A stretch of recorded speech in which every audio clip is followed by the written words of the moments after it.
युद्धाचा जो परिणाम आहे तो उरणच्या JNPA बंदरात देखील आपणास पाहायला मिळत आहे। मी सध्या उरणच्या JNPA बंदरात आहे। आपण पाहू शकतो की हेच ते कंटेनर आपल्याला पाहायला मिळत आहे। खरं तर युद्धामुळे इराणला जाणारे जे कंटेनर आहे ते सध्या या ठिकाणी अडकलेले आहे। खरं तर 4192 जे कंटेनर आहे ते सध्या या ठिकाणी अडकलेले आहेत। खरं तर शिप देखील शिपिंग जी सेवा ती सध्या बंद असल्याने या ठिकाणी कंटेनर मोठ्या संख्येने या ठिकाणी अडकलेले आहेत। त्यापैकी 4192 जे कंटेनर आहेत ते सध्या अडकलेले आहेत। त्यापैकी 1500 हे नाशवंत जे पदार्थ आहेत ते त्यात आहे। त्यात मच्छी असेल किंवा मांस असेल किंवा फळं असतील असे 1500 कंटेनर अडकलेले आहेत। खरं तर शिपिंग कंपनीचा देखील शिपिंग करण्यास सध्या नकार पाहायला मिळत आहे। खरं तर आपण पाहतोय की युद्धाचा जो परिणाम आहे तो सध्या नवी मुंबई व उरणच्या JNPA बंदरात देखील आपल्यास मोठ्या प्रमाणात पाहायला मिळत आहे। खरं तर आपण पाहतोय की 4000हून अधिक जे कंटेनर ते सध्या या ठिकाणी थांबलेले आहेत। त्यामुळे युद्ध कधी संपते आणि कंटेनर कधी जाणार अशी आशा या ट्रक चालक असेल किंवा कंटेनर चालक असेल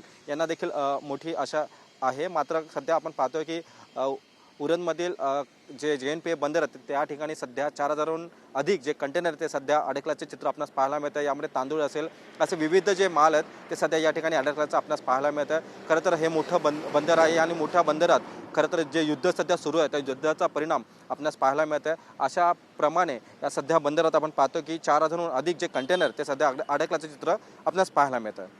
व्हिडिओ जर्नलिस्ट प्रेम म्हात्रेसह मी रवी खरात, TV9 मराठी, उरण, रायगड।